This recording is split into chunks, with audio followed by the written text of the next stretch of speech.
Когда мы смотрим на ночное небо, мы видим звезды, планеты, туманности и далекие галактики. Нам кажется, что именно они составляют основную часть Вселенной. Но это лишь иллюзия. Все, что излучает или отражает свет, лишь малая часть космической реальности. Современные астрономические наблюдения показывают, что вся видимая материя — звезды, газ, пыль, планеты и астероиды — составляет меньше 5% от общего содержания энергии и массы Вселенной. Остальное скрыто от наших глаз. Ученые называют эту невидимую субстанцию темной материей. Если вам интересно узнать, как астрономы открыли ее существование и какие тайны она хранит, поставьте лайк и подпишитесь на канал. Мы отправляемся в захватывающее путешествие по невидимому космосу. Темная материя не излучает и не поглощает свет, не взаимодействует с электромагнитным излучением, поэтому ее невозможно увидеть в телескоп, каким бы мощным он ни был. Но мы знаем, что она есть, потому что она оказывает гравитационное влияние на видимую материю, галактики и кластеры галактик. История ее открытия началась в 1030-х годах, когда швейцарский астроном Фриц Цвикки, изучая движение галактик в скоплении волос Вероники, заметил, что они двигаются слишком быстро для того, чтобы удерживаться гравитацией видимой материи. Он предположил, что в скоплении есть большое количество невидимой массы, которую он назвал «данкл материя» — темная материя. Позже, в 1970-х годах, Вера Рубин и Кент Форд, изучая вращение спиральных галактик, обнаружили, что скорость вращения звезд на периферии галактик почти не снижается с удалением от центра. Это противоречило законам ньютоновской механики, если учитывать только видимую материю. Единственным объяснением было наличие огромного галактического гала из невидимой массы, удерживающего звезды на орбитах. Сегодня темная материя — один из ключевых элементов космологической модели LCDM, Lambda CDM, описывающей строение и эволюцию Вселенной. Она необходима для объяснения образования галактик и крупномасштабных структур. Без ее гравитационного притяжения первичный газ не смог бы собраться в те структуры, которые мы наблюдаем сегодня. Существует множество гипотез о природе темной материи. Среди них ВИМП — слабо взаимодействующие массивные частицы, аксоны, стерильные нейтрино и даже более экзотические идеи, вроде примордиальных черных дыр. Однако ни один из этих кандидатов пока не был обнаружен напрямую. Мы знаем, что без темной материи Вселенная выглядела бы совершенно иначе. Галактики, возможно, даже не успели бы сформироваться за 13,8 миллиардов лет, и ночное небо было бы пустым. Именно поэтому понимание ее природы — одна из главных задач современной астрофизики. В следующей главе мы поговорим о первых косвенных свидетельствах существования темной материи и о том, как ученые пришли к выводу, что без нее невозможно объяснить движение космических объектов. Первые косвенные доказательства, как темная материя заявила о себе. Хотя термин «темная материя» появился еще в 1930-х, путь к ее признанию был долгим и непростым. Первые намеки на существование невидимой массы астрономы получали еще до работ Фрица Цвикки, но тогда на них почти не обращали внимания. Причина была в том, что в первой половине XX века точность измерений была недостаточной, а сама идея невидимой массы казалась слишком экзотической. Решающим стал анализ движения галактик в скоплениях. Цвикки, наблюдая скопление волос Вероники, применил уравнение Вериала, фундаментальное соотношение, связывающее кинетическую энергию системы с ее гравитационным потенциалом. Результаты оказались шокирующими. Масса, рассчитанная по видимым звездам и газу, была в десятки раз меньше, чем требовалось, чтобы удержать галактики в скоплении. Это означало, что либо мы неправильно понимаем гравитацию, либо большая часть массы скрыта. Если вы хотите узнать, как эти загадочные данные привели к новой космологической парадигме, поставьте лайк и подпишитесь на канал. Мы шаг за шагом раскроем тайну темной материи. В течение следующих десятилетий наблюдения становились все более точными. Настоящий прорыв случился в 1950-х, когда Вера Рубин вместе с Кентом Фордом провела систематические измерения кривых вращения спиральных галактик. По законам механики Кеплера скорость вращения звезд должна уменьшаться по мере удаления от центра, как это происходит с планетами в Солнечной системе. Но данные показали совсем иную картину. Кривые вращения оставались почти плоскими на огромных расстояниях от центра. Это означало, что где-то за пределами видимого диска галактики находится огромное количество массы, распределенное в виде сферического гала. Эта гала не излучала свет, но удерживала звезды и газ на их орбитах. Подобные аномалии наблюдали и в других масштабах. Изучение движения звезд в эллиптических галактиках, динамики скоплений, а также формы горячих облаков газа, видимых в рентгеновском диапазоне, давало одно и то же заключение. Видимой материи недостаточно, чтобы объяснить наблюдаемую гравитацию. Даже крупномасштабная структура Вселенной, сеть из нитей и узлов, образованных галактическими скоплениями, не могла бы сформироваться без дополнительного гравитационного каркаса. Именно темная материя, по современным моделям, создала этот невидимый остов, на котором со временем осели звезды и планеты. В следующей главе мы поговорим о том, как космическая микроволновая фоновая радиация подтвердила существование темной материи и помогла уточнить ее долю во Вселенной. Космическое эхо Большого взрыва, микроволновый фон и темная материя. Чтобы понять, как темная материя вписывается в картину эволюции Вселенной, астрономы обратились к самому древнему излучению, которое мы можем наблюдать, космическому микроволновому фону КМФ. Это слабое свечение, заполняющее весь космос, реликт эпохи, когда Вселенной было всего около 380 тысяч лет.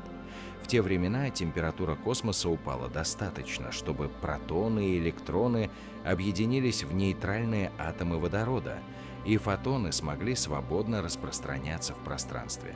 Эти фотоны, растянувшиеся за 13,8 миллиарда лет расширения Вселенной, сегодня видны нам как излучение в микроволновом диапазоне с температурой примерно 2,7 Кельвина. Если вы хотите узнать, как это древнее свечение помогло ученым подтвердить существование темной материи, поставьте лайк и подпишитесь на канал. Мы продолжаем разгадывать одну из главных загадок космоса. Впервые КМФ был случайно обнаружен в 1965 году Арно Пензиасом и Робертом Вильсоном.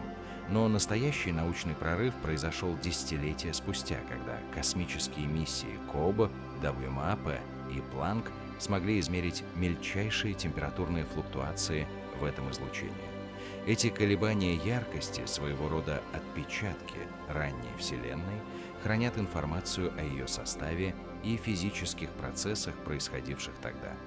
Анализ спектра и распределение этих флуктуаций показал, что обычная барионная материя составляет лишь около 4,9% плотности энергии Вселенной, а темная материя – примерно 26,8%. Остальное приходится на темную энергию. Причем данные КМФ идеально согласуются с моделями образования структур, в которых темная материя играет ключевую роль в формировании гравитационных ям, в которые стекался газ, образуя первые звезды и галактики. Без темной материи реликтовое излучение имело бы совершенно иной характер. Амплитуда колебаний и их распределение по масштабам не соответствовали бы наблюдаемой картине. Это еще одно убедительное косвенное доказательство ее существования. Интересно, что КМФ помогает астрономам не только измерять долю темной материи, но и проверять гипотезы о ее свойствах. Например, слишком легкие или слишком быстро движущиеся частицы темной материи изменили бы характер этих флуктуаций. Наблюдения показывают, что основная часть темной материи, так называемая холодная темная материя, CDM, то есть частицы, которые двигались медленно по сравнению со скоростью света в момент формирования первых структур. В следующей главе мы разберем, что именно значит холодная, теплая и горячая темная материя, и почему это разделение так важно для понимания ее природы. Холодная, теплая и горячая – 3 сценария темной материи. Когда ученые говорят о темной материи, они часто добавляют уточнения – холодная, теплая или горячая. Это не связано с температурой в привычном для нас смысле, а отражает скорость движения частиц темной материи в ранней Вселенной. От этих скоростей зависело, как формировались первые структуры – галактики, скопления и космическая сеть. Холодная темная материя, Cold Dark Matter, CDM, это частицы, которые в момент формирования структур двигались медленно по сравнению со скоростью света. Благодаря этому они легко образовывали плотные гравитационные ямы, в которых скапливался газ, формируя звезды и галактики. CDM – основной кандидат в современной космологии, поскольку именно он лучше всего объясняет наблюдаемую крупномасштабную структуру Вселенной и данные космического микроволнового фона. Если вы хотите глубже разобраться в том, почему ученые уверены в холодной природе темной материи, поставьте лайк и подпишитесь на канал. Впереди еще много удивительных фактов. Теплая темная материя, Warm Dark Matter, WDM, состоит из частиц, двигавшихся быстрее, чем CDM, но медленнее, чем частицы горячей разновидности. Такая материя сглаживала бы самые мелкие структуры, но все же позволяла формироваться галактикам. Основные кандидаты здесь – гипотетические стерильные нейтрино с массами в килоэлектронвольтном диапазоне. Горячая темная материя, Hot Dark Matter, HDM, это частицы, которые в ранней Вселенной двигались почти со скоростью света. Классический пример – обычные нейтрино. Проблема HDM в том, что она препятствует формированию мелкомасштабных структур. Из-за высокой скорости такие частицы покидали гравитационные ямы, прежде чем успевали образоваться галактики.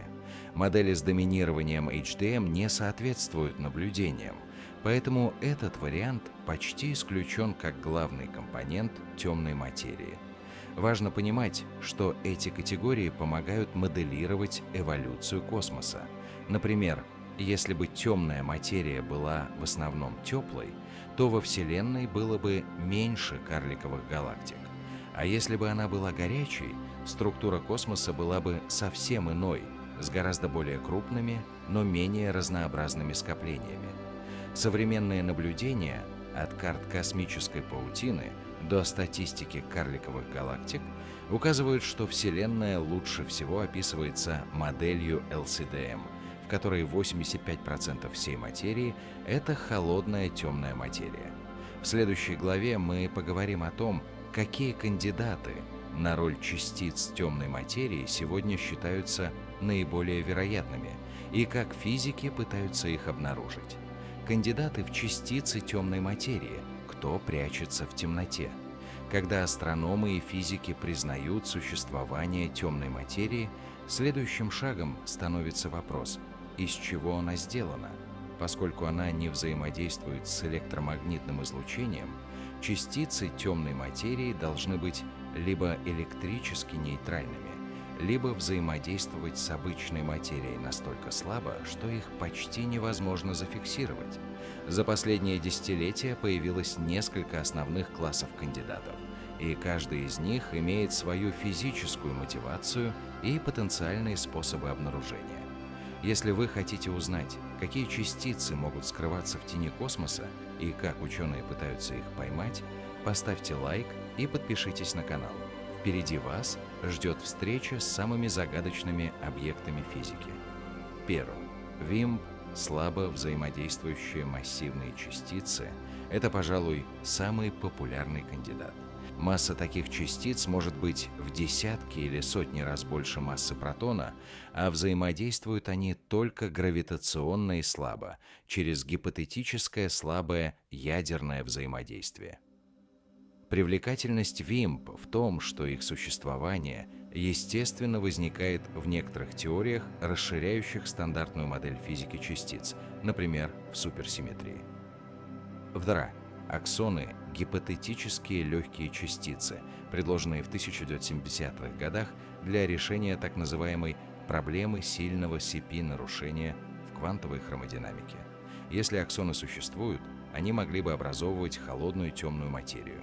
Их поиск ведется с помощью мощных магнитов, которые могут преобразовывать аксоны в фотоны и обратно. 3. Стерильные нейтрино. Эти частицы – гипотетические родственники обычных нейтрино, но не участвующие в слабом ядерном взаимодействии. Они взаимодействуют только через гравитацию и могут объяснить некоторые космологические наблюдения, особенно в сценарии теплой темной материи. 4. Примордиальные черные дыры. Это не частицы, а объекты, которые могли сформироваться в первые мгновения после Большого взрыва из-за флуктуации плотности. Если они существуют в достаточном количестве, они могли бы составлять часть или всю темную материю. Их поиски связаны с анализом гравитационного микролинзирования и гравитационных волн. 5. Экзотические кандидаты. Сюда входят частицы из теорий с дополнительными измерениями, суперслабые взаимодействующие частицы, супервимп, а также более экзотические идеи вроде темных атомов, состоящих из частиц собственной темной физики. Несмотря на разнообразие кандидатов, ни один из них пока не был обнаружен напрямую. Но именно многообразие гипотез стимулирует развитие экспериментальных технологий, ведь каждая требует особого подхода к поискам. В следующей главе мы подробно рассмотрим, какие эксперименты на Земле пытаются зафиксировать частицы темной материи и как устроены детекторы, способные заметить редчайшие взаимодействия с обычным веществом. Ловцы теней как ищут частицы темной материи на Земле. Несмотря на то, что темная материя практически не взаимодействует с обычной, ученые все же надеются зафиксировать редкие случаи, когда частицы этой загадочной субстанции сталкиваются с ядрами атомов в специальных детекторах. Такой подход называется прямым поиском. Идея проста. Если частицы темной материи действительно существуют, то наша планета постоянно движется сквозь их невидимое море, ведь Солнечная система вращается вокруг центра Млечного Пути. При этом ядра в детекторах время от времени должны испытывать очень слабые удары от пролетающих частиц. Но из-за крайне низкой вероятности таких событий и фонового шума от космических лучей и радиоактивности, их обнаружение требует уникальных условий. Если вы хотите узнать, где и как физики устраивают эти засады на невидимую материю, поставьте лайк и подпишитесь на канал. Мы заглянем в глубины самых секретных лабораторий мира, подземные лаборатории. Чтобы исключить помехи от космических лучей, эксперименты проводят глубоко под землей, в шахтах, тоннелях и горных выработках. Например, знаменитый Люкс Зеплин, ЛЗ, располагается в Южной Дакоте на глубине почти 2,5 километра, а итальянская лаборатория Гран-Сассо под толщей горных пород в Апеннинах. Жидкоксеноновые детекторы, сегодня наиболее чувствительные установки, используют тонны жидкого ксенона, охлажденного до криогенных температур. Когда частица темной материи сталкивается с атомом ксенона, происходит вспышка ультрафиолетового света и выброс электронов, которые фиксируются фотодатчиками. Так работают Ксенон-Т и Панда-Х, кристаллические детекторы. Некоторые эксперименты, например, Козине-100, используют кристаллы йодистого натрия, которые могут регистрировать сезонные колебания частоты событий. Предполагается, что Земля в разное время года движется через гало темной материи с разной скоростью, что должно отражаться в статистике сигналов. Сверхпроводниковые и квантовые датчики. Новые подходы включают использование сверхпроводников и наномеханических резонаторов, способных улавливать минимальные энергетические возмущения, вызванные легкими частицами темной материи. Пока что ни один прямой эксперимент не дал окончательного подтверждения, но чувствительность установок растет, и новые поколения детекторов могут уже в ближайшие годы либо зафиксировать частицы темной материи, либо исключить целые классы кандидатов. В следующей главе мы рассмотрим непрямые методы поиска, как астрономы пытаются поймать темную материю по ее космическим следам в виде гамма-лучей, нейтрино и космических частиц. Космические следы — непрямые поиски темной материи. Помимо прямого обнаружения, физики и астрономы активно ищут темную материю непрямыми методами, то есть по продуктам ее возможных взаимодействий или распадов. Идея в том, что хотя темная материя почти не взаимодействует с обычной, в редких случаях ее частицы могут аннигилировать друг с другом или распадаться, производя гамма-лучи, нейтрино или другие частицы, которые мы способны зафиксировать. В отличие от подземных экспериментов, здесь основным детектором становится весь космос. И если вы хотите узнать, какие наблюдения могут выдать невидимого обитателя Вселенной, поставьте лайк и подпишитесь на канал. Мы продолжим наше путешествие в мир космических загадок. Гамма-астрономия. Если частицы темной материи аннигилируют, то гамма-лучи, возникающие в результате, могут указывать на места повышенной концентрации темной материи, например, в центрах галактик или в карликовых сфероидальных галактиках местной группы. Для таких поисков используют телескопы вроде Ферми-Лад на орбите и наземные черенковские обсерватории, такие как ХЭС и Веритас. Космические лучи. Иногда продукты взаимодействия темной материи могут попадать в состав космических лучей, например, в виде избытка позитронов или антипротонов. Спутниковая установка АМС-02 на Международной космической станции уже зафиксировала аномалии в потоке позитронов, хотя пока не ясно, связаны ли они с темной материей или с более прозаическими источниками вроде пульсаров. Нейтринные телескопы. Если частицы темной материи накапливаются в недрах массивных объектов, например, в Солнце или Земле, они могут аннигилировать там, создавая поток нейтрино, который можно зафиксировать. Для этого используют гигантские установки вроде Ice Cube на Южном полюсе, где кубокилометры льда превращены в детектор.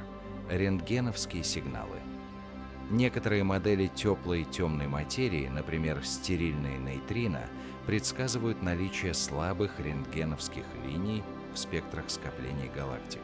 Периодически астрономы сообщают об обнаружении таких линий, но их происхождение остается спорным. Главная трудность непрямых поисков в том, что космос полон источников высокоэнергетического излучения, и отличить сигналы темной материи от астрофизических процессов очень сложно. Однако совмещение данных разных инструментов и методов постепенно сужает круг возможных свойств частиц. В следующей главе мы разберем, как темная материя проявляет себя в масштабах целых галактик, и почему без нее их существование и структура вообще были бы невозможны.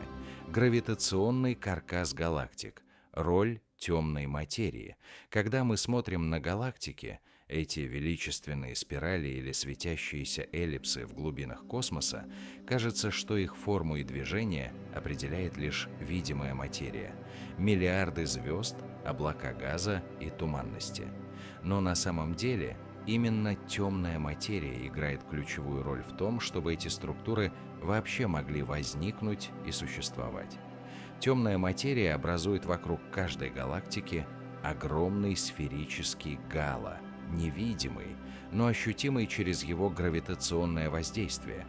Эти гало — своего рода гравитационный каркас, на котором натянута вся видимая галактика. Без него звезды, особенно на окраинах, просто разлетелись бы в космос, ведь их орбитальные скорости слишком велики, чтобы удерживаться гравитацией только обычной материи. Если вы хотите узнать, как темная материя помогла Вселенной вырастить галактики, поставьте лайк и подпишитесь на канал. Впереди мы откроем для вас одну из самых фундаментальных тайн космоса – формирование первых структур. В первые сотни миллионов лет после Большого взрыва газ во Вселенной был почти равномерно распределен. Но в областях, где плотность темной материи была чуть выше средней, ее гравитация начинала притягивать газ, создавая узлы в космической паутине. Эти узлы становились центрами формирования первых звездных систем – плоские кривые вращения.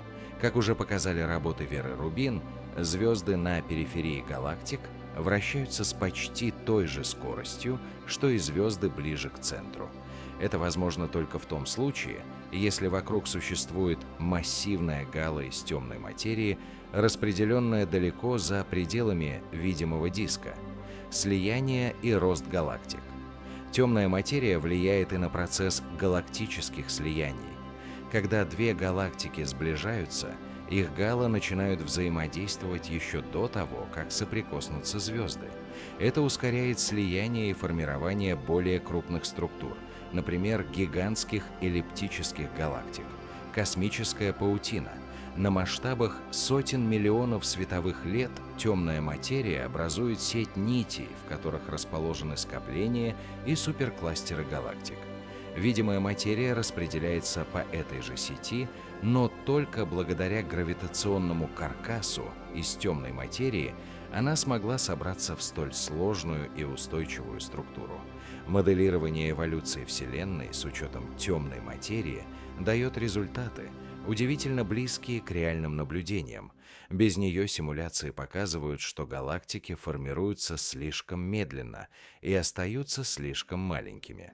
В следующей главе мы поговорим о том, как гравитационное линзирование помогает астрономам буквально увидеть распределение темной материи в галактиках и скоплениях. Гравитационное линзирование – как увидеть невидимое. Одним из самых надежных инструментов изучения темной материи стало явление гравитационного линзирования. Согласно общей теории относительности Эйнштейна, массивные объекты искривляют пространство-время, и это искривление заставляет свет проходить по изогнутой траектории. Таким образом, массивные структуры вроде галактик или скоплений действуют как гигантские космические линзы, искажая и усиливая изображение более далеких объектов. Интересно, что это искажение происходит вне зависимости от того, из чего состоит масса – из обычной материи или темной.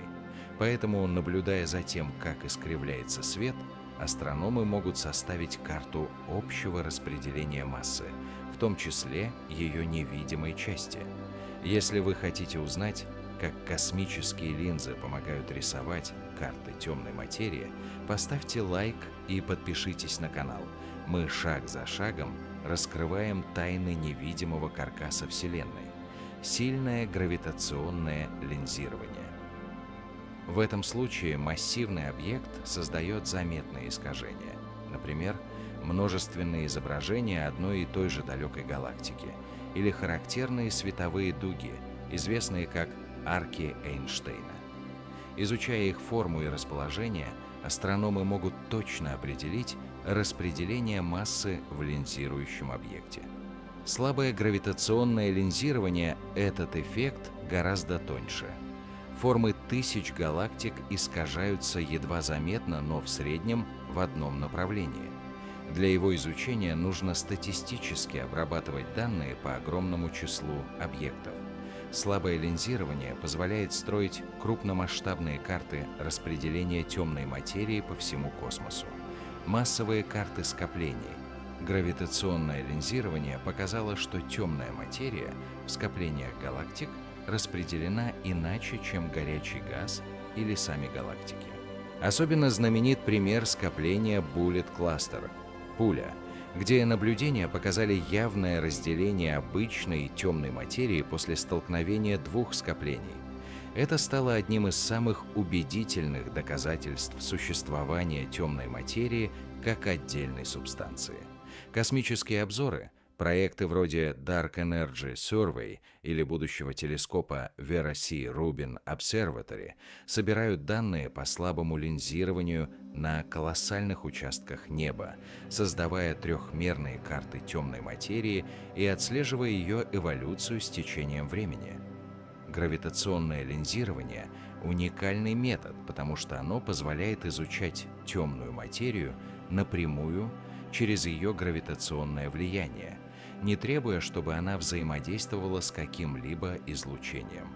В следующей главе мы поговорим о том, что скопления галактик могут рассказать нам о природе темной материи и как их поведение помогает проверять космологические теории. Скопления галактик – лаборатории темной материи. Скопления галактик – это крупнейшие гравитационно связанные структуры во Вселенной. Они содержат сотни и даже тысячи галактик, погруженных в облако горячего газа, который светится в рентгеновском диапазоне, и все это в объятиях массивного гала темной материи. Именно скопления стали одними из первых объектов, по которым астрономы заподозрили наличие невидимой массы. Еще в 1930-х годах Фриц Цвикки, изучая скопление Кома, обнаружил, что скорости движения галактик внутри него слишком велики, чтобы удерживаться только гравитацией видимой материи. Он предположил, что существует дополнительная невидимая масса, которую он назвал темной. Если вы хотите узнать, как современные наблюдения скоплений помогают разгадать природу этой таинственной субстанции, поставьте лайк и подпишитесь на канал. Впереди мы отправимся в самые массивные структуры космоса. 3 компонента массы скоплений. Сегодня мы знаем, что масса скопления состоит из 3 частей. Обычная материя в звездах и галактиках примерно 5-10% от общей массы. Горячий газ, излучающий в рентгене, около 10-15%. Темная материя 75-85%, формирующая гравитационный каркас, удерживающий все остальное. Гравитационное линзирование в скоплениях скопления отлично подходит для изучения сильного и слабого гравитационного линзирования. Это позволяет строить карты распределения темной материи и видеть, как она рассредоточена по сравнению с галактиками и газом. Bullet Cluster – решающее доказательство. Одним из самых известных примеров стало столкновение скоплений, известное как пуля. Наблюдения показали, что горячий газ, основная часть обычной материи, задержался в центре из-за сопротивления, а гравитационные карты, полученные по линзированию, показали, что основная масса сместилась вперед туда, где находятся галактики. Это означает, что темная материя не взаимодействует с веществом почти никак, кроме гравитации. Космологические тесты скопления также помогают проверять космологические модели. Их количество и распределение по эпохам зависят от свойств темной материи. Если бы она была теплой или горячей, мелкие структуры не успели бы сформироваться, и мы наблюдали бы другую картину. Будущие наблюдения, будущие рентгеновские миссии, такие как Атена и телескопы нового поколения, позволят изучить физику скоплений с беспрецедентной точностью, возможно, раскрыв еще больше подробностей о поведении темной материи при столкновениях. В следующей главе мы отправимся в путешествие по карликовым галактикам, крошечным, но очень показательным объектам, которые могут хранить ключ к разгадке природы темной материи. Карликовые галактики – миниатюрные хранилища темной материи. Карликовые галактики – это крошечные по космическим меркам системы, содержащие от нескольких миллионов до нескольких миллиардов звезд. Для сравнения, в нашем Млечном Пути их более 200 миллиардов. Но именно эти скромные объекты стали одними из самых ярких свидетельств существования темной материи. Причина в том, что в карликовых галактиках доля темной материи по отношению к обычной материи гораздо выше, чем в крупных галактиках. В некоторых из них на каждую солнечную массу звезд может приходиться сотни масс темной материи. Это делает их идеальными лабораториями для изучения невидимой субстанции. Если вы хотите узнать, почему астрономы считают карликовые галактики ключевыми в разгадке природы темной материи, поставьте лайк и подпишитесь на канал. Мы продолжим путешествие в глубины космоса, где даже самые маленькие структуры хранят огромные тайны. Карликовые сфероидальные галактики. Это тусклые, почти бесструктурные галактики, лишенные значительного количества газа и пыли. Они часто вращаются вокруг более массивных систем, вроде Млечного Пути или Андромеды. Их звезды движутся так, что без огромного гала темной материи гравитация просто не смогла бы удержать их вместе. Сверхнизкая светимость. Некоторые карликовые галактики настолько тусклы, что были открыты лишь недавно благодаря глубоким обзорам неба. Их высокая масса при низкой светимости прямо указывает на доминирование темной материи. Отсутствие звездообразования.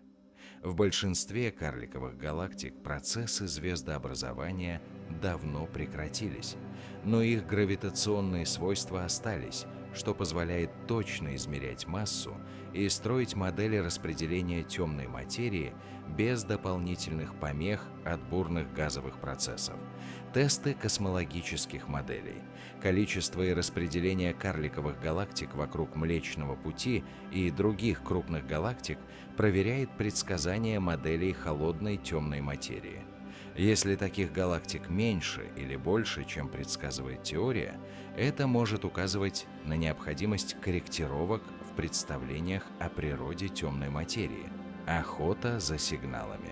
Поскольку карликовые галактики — это места с высокой плотностью темной материи и низким уровнем фонового излучения, они являются приоритетными целями для гамма- и рентгеновских телескопов, которые ищут признаки аннигиляции или распада частиц темной материи.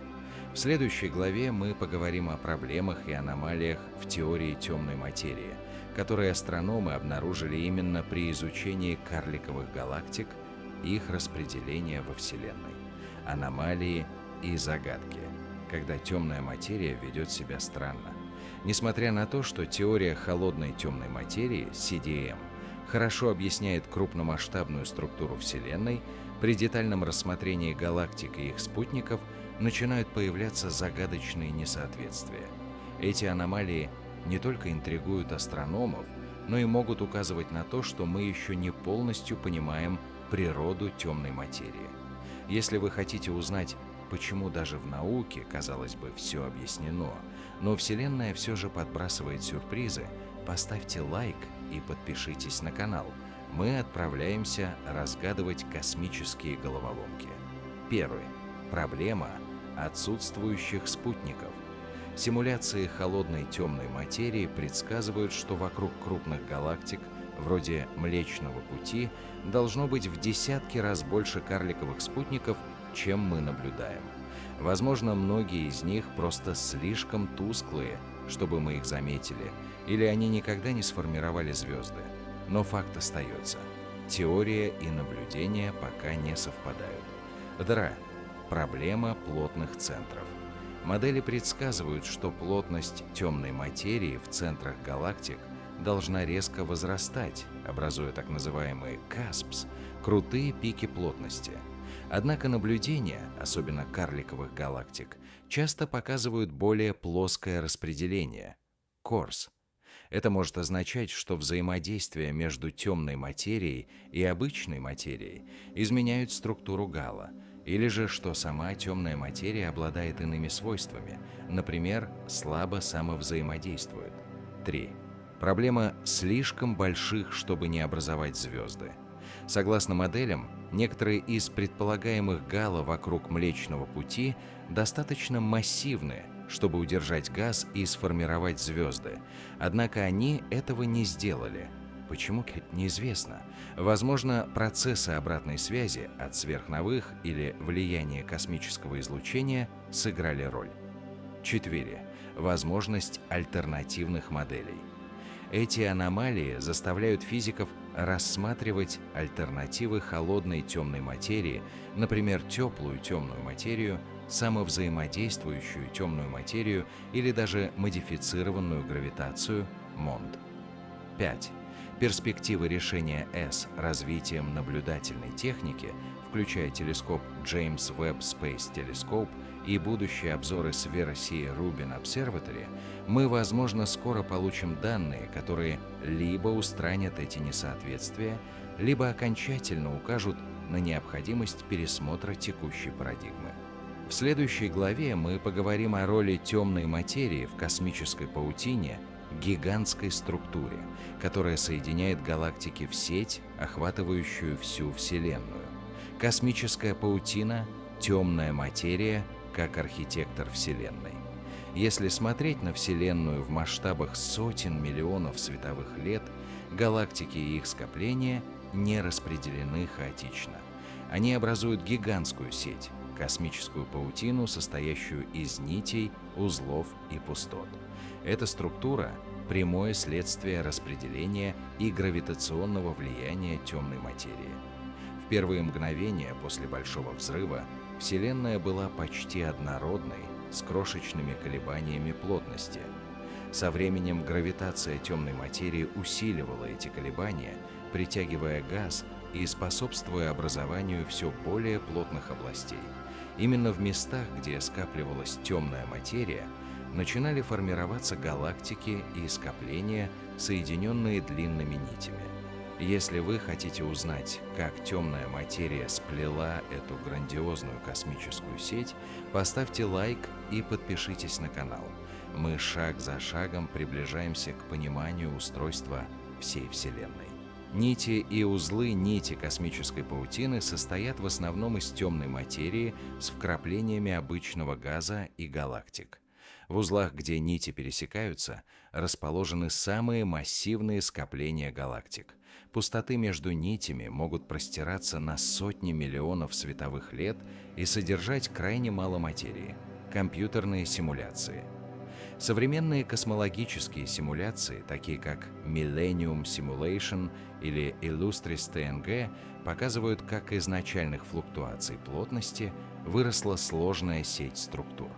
При этом темная материя играет роль каркаса, на который оседает обычная материя, образуя звезды и планеты.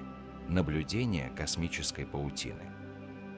Хотя напрямую увидеть темную материю невозможно, ее распределение можно реконструировать через слабое гравитационное линзирование и по движению газа в межгалактическом пространстве.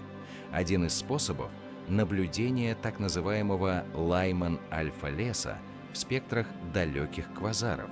Это следы поглощения света облаками водорода, которые располагаются вдоль нитей. Эволюция структуры. Со временем под действием гравитации темной материи нити утолщаются, узлы становятся плотнее, а пустоты более пустыми. Этот процесс продолжается и сегодня, и мы можем наблюдать, как Вселенная медленно меняет свой крупномасштабный рисунок. Значение для космологии структура космической паутины – один из ключевых тестов моделей темной материи и темной энергии. Если бы темная материя имела другие свойства, сеть выглядела бы иначе. Нити могли бы быть более размытыми, а узлы – менее плотными. В следующей главе мы обсудим, как темная материя связана с темной энергией и почему эти две темные компоненты играют главную роль в судьбе Вселенной. Темная материя и темная энергия – союз или противостояние. Во Вселенной есть два главных темных игрока – темная материя и темная энергия. Вместе они составляют около 95% содержания Вселенной. При этом темная материя – около 27%, а темная энергия – около 60%. Несмотря на сходство в названии, это совершенно разные явления. и их взаимодействие определяет прошлое, настоящее и будущее космоса. Темная материя — это своего рода космический строитель, формирующий гравитационный каркас для галактик и скоплений. Темная энергия, наоборот, космический разрушитель, который расталкивает галактики друг от друга, ускоряя расширение Вселенной.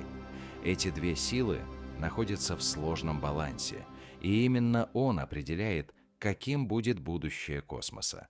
Если вы хотите узнать, как эти два невидимых компонента делят власть во Вселенной, поставьте лайк и подпишитесь на канал. Мы заглянем в самую суть современной космологии. Историческая смена доминирования. В первые миллиарды лет после Большого взрыва гравитация темной материи играла ведущую роль. Она замедляла расширение и способствовала формированию структур. Но примерно 5 миллиардов лет назад темная энергия взяла верх, и расширение стало ускоряться. Модели взаимодействия. Хотя в стандартной космологической модели темная материя и темная энергия не взаимодействуют напрямую, кроме гравитационного влияния, некоторые теории допускают их связь. Если она существует, это может объяснить некоторые наблюдаемые аномалии в распределении галактик, эффект на космическую паутину. Темная энергия растягивает космическую паутину, в то время как темная материя пытается удержать ее узлы и нити. Этот баланс определяет скорость формирования новых структур и судьбу уже существующих. Будущее Вселенной. Если темная энергия останется постоянной, Вселенная будет бесконечно расширяться, и со временем галактики уйдут за горизонт событий друг для друга. Если же ее сила будет расти, возможен сценарий большого разрыва, когда даже атомы не смогут устоять. Если же темная энергия ослабнет или изменит знак, гравитация темной материи может в итоге остановить расширение и привести к большому сжатию. Огромный пробел в знаниях парадокс в том, что мы гораздо больше знаем о влиянии этих явлений, чем о их сути. Мы не знаем, из чего состоит темная материя и что является источником темной энергии. Но наблюдения все больше подтверждают, что именно их взаимодействие – ключ к пониманию судьбы космоса. В следующей главе мы рассмотрим, как ученые моделируют Вселенную с темной материей и какие суперкомпьютеры помогают воссоздавать ее эволюцию с момента Большого взрыва. Компьютерные симуляции, цифровая Вселенная из темной материи. Чтобы понять, как темная материя формирует структуру Вселенной, астрономы и физики создают масштабные компьютерные симуляции, которые шаг за шагом воспроизводят эволюцию космоса с первых мгновений после Большого взрыва до наших дней. Эти виртуальные модели позволяют буквально увидеть невидимую материю и проследить, как из начальных флуктуаций плотности возникли галактики, скопления и космическая паутина. Основой таких симуляций является теория гравитации и предположение о том, что темная материя состоит из холодных, почти неподвижных частиц, которые взаимодействуют только через гравитацию. Но даже при этих относительно простых правилах эволюция космоса оказывается крайне сложной и нелинейной. Если вы хотите узнать, как ученые строят цифровые копии Вселенной, поставьте лайк и подпишитесь на канал. Мы отправимся в путешествие по миру суперкомпьютеров и виртуальных галактик. Millennium Simulation. Одна из самых известных симуляций, проведенная в 2005 году, использовала более 10 миллиардов частиц для моделирования объема космоса размером 2 миллиарда световых лет. Она показала, как темная материя формирует паутину нитей и узлов, на которых потом оседает обычная материя, образуя галактики. Illustris и Illustris TNG. Эти более современные проекты не только учитывают гравитацию темной материи, но и сложные процессы, связанные с газом, звездообразованием, активностью черных дыр. Illustris TNG особенно ценен тем, что воспроизводит структуру космической паутины с высокой точностью, согласующейся с наблюдениями Eagle и другие проекты. Проект Eagle фокусируется на моделировании галактик в высоком разрешении, что позволяет изучать влияние темной материи на форму и свойства отдельных систем. Роль суперкомпьютеров. Такие симуляции требуют колоссальных вычислительных мощностей. Суперкомпьютеры выполняют триллионы операций в секунду, просчитывая гравитационные взаимодействия между миллиардами частиц, каждая из которых представляет большой объем темной материи. Проверка гипотез. Компьютерные модели позволяют тестировать разные сценарии. Что будет, если темная материя окажется теплой или будет обладать слабыми взаимодействиями? Как изменится космическая паутина, если ввести нестандартную физику? В следующей главе мы поговорим о том, какие методы и приборы помогают астрономам увидеть следы темной материи в реальных наблюдениях и как эти данные сравниваются с результатами симуляций. Как увидеть невидимое. Методы наблюдения темной материи. Темная материя не испускает и не поглощает электромагнитное излучение, что делает ее полностью невидимой для обычных телескопов. Тем не менее, астрономы разработали целый арсенал методов, позволяющих изучать ее косвенные проявления через влияние на видимую материю, свет и структуру Вселенной. Главный принцип прост. Мы не можем увидеть темную материю напрямую, но можем измерить ее гравитационное воздействие. Подобно ветру, который нельзя увидеть, но можно почувствовать по движению листьев, темная материя проявляет себя через движение звезд, вращение галактик и искажение света далеких объектов. Если вы хотите узнать, какими космическими инструментами пользуются ученые, чтобы поймать невидимую материю с поличным, поставьте лайк и подпишитесь на канал.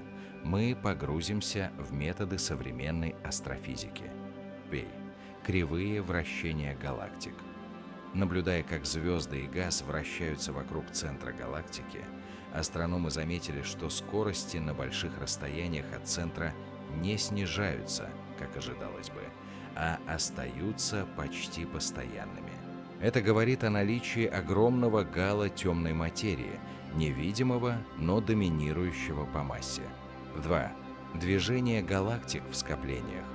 Измеряя скорости галактик в скоплениях, можно оценить массу, необходимую для удержания их гравитации. Впервые это сделал Фриц Цвикки, и его результаты показали наличие невидимой массы в огромных количествах. 3. Гравитационное линзирование. Сильное и слабое гравитационное линзирование позволяют картировать распределение массы, в том числе темной материи, даже если она полностью прозрачна для света. 4. Космическое микроволновое фоновое излучение. Тонкие вариации температуры реликтового излучения, оставшегося от ранней Вселенной, несут информацию о распределении темной материи в первые сотни тысяч лет после Большого взрыва. Питти. Лайман Альфа Лес. Изучая спектры далеких квазаров, астрономы видят серию линий поглощения, соответствующих облакам водорода в межгалактической среде. Их расположение и структура зависят от распределения темной материи в космической паутине. 6. Слияние скоплений галактик. Объекты вроде Bullet Cluster позволяют сравнивать распределение обычной и темной материи при столкновениях, наглядно показывая, что темная материя проходит сквозь другие структуры, почти не взаимодействуя. Каждый из этих методов дает фрагмент общей картины, а в совокупности они формируют достаточно убедительное доказательство существования темной материи. В следующей главе мы рассмотрим, какие физические частицы могут составлять темную материю и какие эксперименты ведутся для их поиска. Кандидаты в частицы темной материи, кто прячется в темноте космоса. Несмотря на десятилетия исследований, мы до сих пор не знаем, из чего состоит темная материя. Но физики предложили несколько гипотез, каждая из которых описывает возможные свойства частиц, способных объяснить наблюдаемые эффекты. Главное условие – частицы темной материи должны быть электрически нейтральны, чтобы не взаимодействовать со светом, и обладать массой, достаточной для формирования гравитационного каркаса Вселенной. Они могут быть как очень тяжелыми, так и невероятно легкими, но в любом случае их количество и распределение должны объяснять крупномасштабную структуру космоса. Если вы хотите узнать, кто претендует на роль невидимого строителя Вселенной, поставьте лайк и подпишитесь на канал. Мы разберем самых вероятных кандидатов. Пири, WIMPs, Weakly Interacting Massive Particles. Слабо взаимодействующие массивные частицы – один из главных кандидатов. Они должны взаимодействовать с обычной материей только через гравитацию и слабое ядерное взаимодействие. Их существование предсказывают некоторые расширения стандартной модели физики, например, теория суперсимметрии. В аксионы. Очень легкие гипотетические частицы, предложенные для решения проблемы симметрии в сильных взаимодействиях. Аксионы могли бы образовывать холодную темную материю и даже быть обнаружены через их превращение в фотоны в сильных магнитных полях. 3. Стерильные нейтрино. Это гипотетические частицы, похожие на обычные нейтрино, но не участвующие в слабом взаимодействии. Их можно рассматривать как теплую темную материю, способную сглаживать мелкомасштабные структуры. 4. MACHOS – Massive Astrophysical Compact Halo Objects. К этой категории относятся объекты вроде коричневых карликов, планет-изгоев и черных дыр, которые могут скрываться в гало галактик. Однако наблюдения микролинзирования показали, что их недостаточно, чтобы объяснить всю темную материю. 5. Первичные черные дыры. Существуют гипотезы, что темная материя может состоять из черных дыр, образовавшихся в первые мгновения после Большого взрыва. Их поиск ведется через гравитационные волны и микролинзирование. 6. Экзотические кандидаты-теоретики также рассматривают суперлегкие бозоны, частицы из теории струн и даже совершенно новые виды материи, которые мы пока не можем описать в рамках известных моделей. В следующей главе мы поговорим о том, какие эксперименты ведутся на Земле и в космосе, чтобы поймать частицы темной материи и подтвердить или опровергнуть эти гипотезы. Охота за невидимым. Эксперименты по поиску темной материи. Темная материя – это, пожалуй, один из самых ускользающих объектов исследования в современной физике. Мы знаем о ее существовании по гравитационным эффектам, но прямых доказательств в виде зафиксированных частиц пока нет. Поэтому по всему миру ведутся десятки экспериментов, как на Земле, так и в космосе, с целью поймать хотя бы намек на взаимодействие темной материи с обычной материей. Эти поиски можно разделить на 3 основных подхода: прямое обнаружение, косвенное обнаружение и создание частиц в ускорителях. Если вы хотите узнать, где и как ученые устраивают засады на невидимую материю, поставьте лайк и подпишитесь на канал. Мы отправимся в самые защищенные лаборатории и космические обсерватории. ПИР. Прямое обнаружение. Прямые детекторы темной материи располагаются глубоко под землей, чтобы исключить помехи от космических лучей. Примеры: Ксенон-Т, Италия, использует жидкий ксенон для фиксации редких столкновений частиц темной материи с ядрами атомов. Люкс-Зеплин, ЛЗ, США, один из самых чувствительных экспериментов на сегодняшний день. Панда-Х, Китай, аналогичный подход с жидким ксеноном. ДРА. Косвенное обнаружение. Здесь ищут продукты распада или аннигиляции частиц темной материи, например, гамма-лучи, нейтрино или антиматерию. Fermi Gamma Ray Space Telescope наблюдает гамма-излучение от центров галактик и карликовых сфероидов. АМС-02 на борту МКС измеряет потоки космических частиц в поисках избытка позитронов или антипротонов. 3. Создание частиц в ускорителях Большой адронный коллайдер, LHC, в ЦЕРНе способен воссоздавать условия ранней Вселенной. Если темная материя взаимодействует с обычной материей хоть как-то, ее следы можно увидеть в виде пропавшей энергии в столкновениях протонов. 4. Поиск аксионов. Эксперименты вроде ADMX используют сильные магнитные поля, чтобы попытаться преобразовать аксионы в фотоны и зафиксировать их. 5. Поиск первичных черных дыр. Методы гравитационного микролинзирования и детекторы гравитационных волн вроде LIGO, Virgo, CAGRA могут помочь понять, может ли часть темной материи состоять из миниатюрных черных дыр. Несмотря на то, что пока результаты остаются отрицательными, каждая новая граница чувствительности сужает круг поиска и отсекает ненужные гипотезы. Это означает, что мы постепенно приближаемся к разгадке. В следующей главе мы рассмотрим, какую роль темная материя могла сыграть в ранней Вселенной и почему она стала фундаментом для формирования первых звезд и галактик. Ранняя Вселенная, как темная материя, стала фундаментом для звезд и галактик.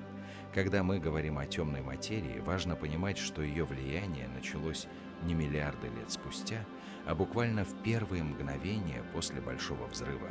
В то время как обычная материя была связана с излучением и не могла свободно сжиматься, темная материя уже формировала гравитационные ямы, в которые со временем стекался газ, образуя будущие галактики и звезды. После Большого взрыва, примерно через 380 тысяч лет, Вселенная охладилась настолько, что фотоны перестали активно взаимодействовать с веществом, наступила эпоха рекомбинации. Именно тогда космическое микроволновое фоновое излучение отделилось от материи, а плотностные флуктуации в распределении темной материи начали усиливаться, притягивая к себе водород и гелий. Если вы хотите узнать, почему без темной материи звезды, возможно, никогда бы не появились, поставьте лайк и подпишитесь на канал. Мы отправимся в далекое прошлое, когда космос был еще молод. Формирование гравитационного каркаса. Темная материя не взаимодействовала с излучением, поэтому ее плотностные неоднородности начали расти раньше, чем в обычной материи. Эти скопления стали своеобразными гравитационными колодцами, вокруг которых позже собрались облака газа. Зарождение протогалактик. Примерно через 200-400 миллионов лет после Большого взрыва газ, упавший в гравитационные ямы темной материи, начал охлаждаться и сжиматься, образуя первые звезды, массивные, яркие, но недолговечные. Из их остатков формировались протогалактики, а затем и первые крупные галактические структуры. Космическая паутина в зачатке. Даже на этом раннем этапе Вселенная уже имела сетчатую структуру, напоминающую будущую космическую паутину. Нити темной материи соединяли будущие скопления, а пустоты оставались почти без газа. Влияние на химический состав темная материя не участвовала в нуклеосинтезе, но именно благодаря ей газ смог достаточно быстро сжаться, чтобы образовались условия для первых вспышек звездообразования. Эти звезды синтезировали тяжелые элементы, без которых не было бы планет, а значит и жизни. Роль в ускорении звездообразования. Чем массивнее было гало темной материи, тем быстрее оно притягивало газ и тем интенсивнее шло образование звезд. Поэтому в ранней Вселенной именно крупные скопления темной материи стали центрами формирования первых гигантских галактик. В следующей главе мы обсудим, как распределение темной материи влияет на эволюцию галактик сегодня и почему одни галактики процветают, а другие угасают. Темная материя и судьба галактик. Почему одни процветают, а другие умирают. Сегодня, спустя более 13 миллиардов лет после Большого взрыва, темная материя продолжает играть ключевую роль в жизни галактик. Ее распределение определяет, какие из них будут активно формировать звезды, а какие постепенно угаснут, превратившись в космические пустыни. Каждая галактика находится в своем гало темной материи, огромном невидимом коконе, масса которого в 5-10 раз превышает массу самой галактики.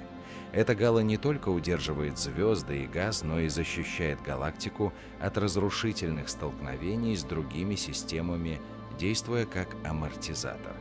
Если вы хотите узнать, как невидимый каркас определяет судьбу миллиардов звезд, поставьте лайк и подпишитесь на канал. Мы разберем, как гало темной материи управляет галактической эволюцией. Пиры, масса гало и звездообразование. В массивных гало темной материи газ удерживается достаточно крепко, чтобы продолжать образовывать новые звезды миллиарды лет. В мелких гало, наоборот, космические ветры от взрывов сверхновых или активных ядер могут выдувать газ, лишая галактику топлива для звезд. ВДРА – столкновение и слияние. При слияниях галактик их гало темной материи сталкиваются и частично сливаются, что меняет орбиты звезд и может запускать вспышки звездообразования. Иногда такие процессы создают гигантские эллиптические галактики, почти полностью исчерпавшие свой газ. 3. Защита от внешних сил. Гало темной материи может смягчать воздействие приливных сил от соседних галактик, сохраняя форму и структуру своей системы. 4. Влияние на морфологию. Спиральные галактики часто находятся в относительно спокойных, устойчивых гало, что позволяет им сохранять упорядоченные диски. Эллиптические же часто образуются в результате слияний массивных гало, которые нарушают первоначальную структуру. 5. Пример Млечного Пути. Наш Млечный Путь имеет обширное гало темной материи, простирающееся на сотни тысяч световых лет. Оно удерживает не только звезды и газ, но и спутниковые галактики, такие как Магеллановые облака, направляя их движение. Таким образом, темная материя — это не просто фоновая масса, а главный дирижер галактической симфонии, определяющий, будет ли система яркой и живой или тихо угаснет в холоде космоса. В следующей главе мы поговорим о том, как темная материя может влиять на орбиты спутниковых галактик и даже менять траекторию их падения на более крупные системы. Спутниковые галактики, как темная материя управляет их движением. Вокруг крупных галактик, таких как наш Млечный Путь или Андромеда, вращается множество спутниковых систем карликовых галактик, связанных с ними гравитацией. Их орбиты и эволюция напрямую зависят от гало темной материи, в котором они находятся. Гало темной материи — это не жесткая сфера, а скорее диффузное облако, плотность которого убывает с расстоянием от центра. Именно оно формирует гравитационный колодец, в котором спутники совершают свои сложные траектории. Если вы хотите узнать, почему некоторые спутниковые галактики в итоге сливаются с хозяином, а другие миллиарды лет остаются на безопасных орбитах, поставьте лайк и подпишитесь на канал. Мы заглянем в невидимую архитектуру галактических систем. Пири. Гравитационный контроль. Массивное гало темной материи удерживает спутники даже на больших расстояниях, предотвращая их уход в межгалактическое пространство. Чем массивнее гало, тем больше зона влияния главной галактики. Динамическое трение. Двигаясь сквозь гало темной материи, спутниковая галактика испытывает сопротивление, известное как динамическое трение. Оно постепенно отбирает у нее орбитальную энергию, из-за чего она медленно спиралью приближается к центру. 3. Приливное разрушение. Если спутник подойдет слишком близко, приливные силы могут разорвать его на отдельные звездные потоки. Такие остатки часто наблюдают в гало Млечного Пути, например, в виде потока Сагитарий. 4. Резонансное взаимодействие. Некоторые орбиты спутников могут быть устойчивыми благодаря резонансам, когда их период обращения синхронизируется с вращением основной галактики или ее структур, например, спиральных рукавов. 5. Влияние на хозяина спутники не только подчиняются темной материи главной галактики, но и сами вносят изменения. Их гало темной материи при слиянии увеличивает массу системы, а гравитационные возмущения могут вызывать вспышки звездообразования. Примером является Большое Магелланово облако, чье собственное гало темной материи взаимодействует с гало Млечного Пути, меняя орбиту и вызывая приливные эффекты в нашей галактике. В следующей главе мы поговорим о том, как астрономы измеряют форму и размеры гало темной материи и почему эта задача сложнее, чем кажется. Как измерить невидимое — форма и размеры гало темной материи. Гало темной материи — это гигантские невидимые коконы, в которых находятся галактики. Они простираются далеко за пределы видимой части, но их форма и размеры остаются предметом интенсивных исследований. Несмотря на то, что мы не можем увидеть их напрямую, у астрономов есть методы, позволяющие строить их трехмерные карты и оценивать масштаб. Самая простая модель — считать гало сферическим. Но современные наблюдения и симуляции показывают, что гало могут быть эллипсоидальными, вытянутыми или даже слегка асимметричными, в зависимости от истории слияний галактики и распределения массы в космической паутине. Если вы хотите узнать, как ученые измеряют размеры и форму таких колоссальных невидимых структур, поставьте лайк и подпишитесь на канал. Мы раскроем тайны космической геометрии. Первое. Измерение по движению спутниковых галактик. Астрономы отслеживают орбиты спутников и звездных потоков, чтобы вычислить распределение массы, необходимое для их удержания. По этим данным можно понять, насколько гало вытянуто и в каком направлении. Второе. Гравитационное линзирование. Искажение изображений далеких галактик под действием гравитации главной галактики позволяют картировать распределение массы, в том числе в гало. Особенно полезно слабое линзирование, которое дает статистическую картину формы гало для больших выборок галактик. 3. Кривые вращения. Измеряя скорости звезд и газа на разных расстояниях от центра галактики, можно оценить плотность и размеры гало. Обычно оказывается, что гало продолжается гораздо дальше, чем видимый диск. 4. Моделирование слияний. Численные симуляции слияний галактик позволяют сопоставить наблюдаемые структуры звездных потоков с предсказаниями для разных форм гало. 5. Пример Млечного Пути. Наше гало темной материи, по оценкам, простирается на 200-300 тысяч световых лет и имеет массу около триллиона масс Солнца. Однако его точная форма до сих пор не определена. Данные указывают на возможную вытянутость вдоль одной из осей. Понимание формы гало помогает не только описать конкретную галактику, но и тестировать теории о природе самой темной материи. В следующей главе мы обсудим, как распределение темной материи в космической паутине влияет на крупномасштабную структуру Вселенной. Темная материя в космической паутине — невидимый скелет Вселенной. Если мы посмотрим на Вселенную в самом большом масштабе, то увидим, что галактики и скопления не распределены хаотично. Вместо этого они образуют гигантскую сеть — космическую паутину. Эта структура состоит из длинных нитей, соединяющих узлы, в которых сосредоточены скопления галактик, и огромных пустот между ними. В основе этой паутины лежит именно темная материя. Она сформировала гравитационный каркас, по которому позже стекалась обычная материя, образуя галактики и звезды. Без темной материи Вселенная выглядела бы гораздо более однородной, а крупномасштабные структуры либо вообще не появились бы, либо были бы совсем другими. Если вы хотите узнать, как невидимая субстанция создала архитектуру всего космоса, поставьте лайк и подпишитесь на канал. Мы отправимся в путешествие по самой масштабной структуре, известной человечеству. Пири. Как формировалась паутина. После Большого взрыва небольшие флуктуации плотности в распределении темной материи начали расти, притягивая газ.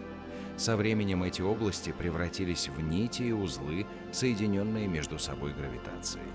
Да, роль симуляций компьютерной модели, такие как Millennium Simulation, наглядно показывают, что именно темная материя задает рисунок космоса. При моделировании без нее крупномасштабная структура просто не возникает. 3.